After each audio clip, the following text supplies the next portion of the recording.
খোকন খোকন তিনটে চা দে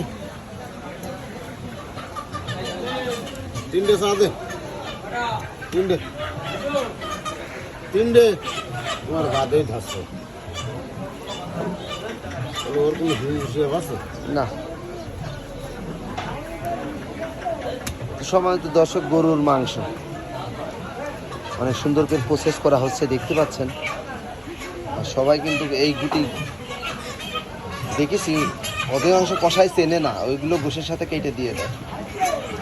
তো আমরা এখানে খুব পরিচ্ছন্নতার ভাবে গরুর মাংস বেঁচে থাকি দেখতে পাচ্ছেন।